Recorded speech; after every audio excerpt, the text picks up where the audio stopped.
thi hul tangi zo ting mil tangi na mil tangi nei eng bol na bang ana thu hi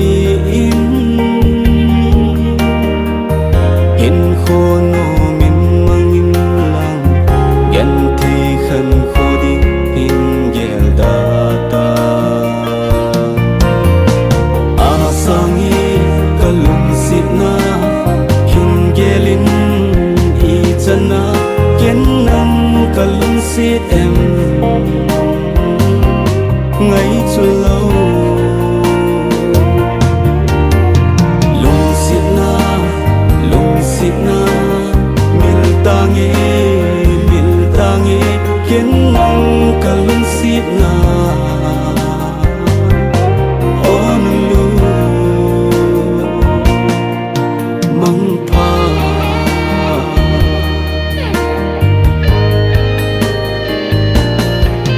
mil thei ding hileng mil tangi mil thei hilo lung sit na kapi chu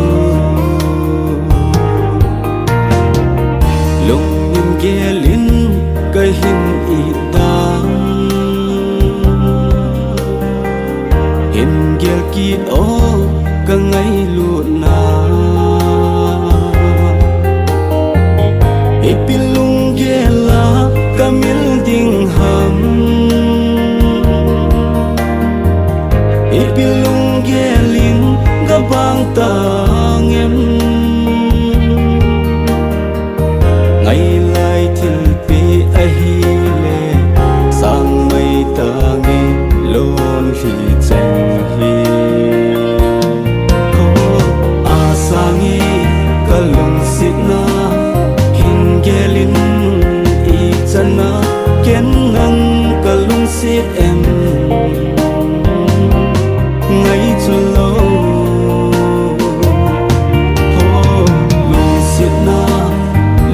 sit na mil tangi ken nam kalung sit na on lu mang pa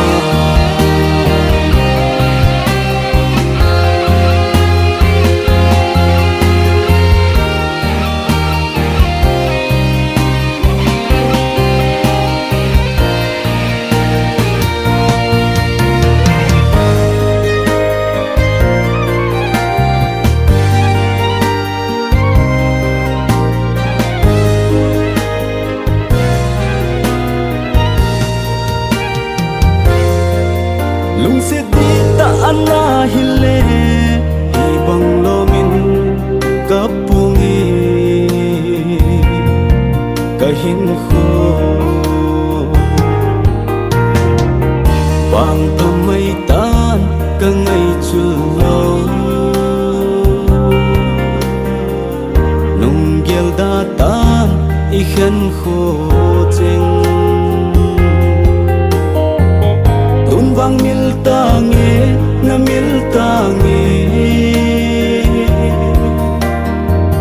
kaphan hoi lai cheng a chul nung in o ki thei ding hi zong le o ki ta tangi lung si vang si a sangi kalung sitna gelin I chana ken nang kalung sit em ngay chu lâu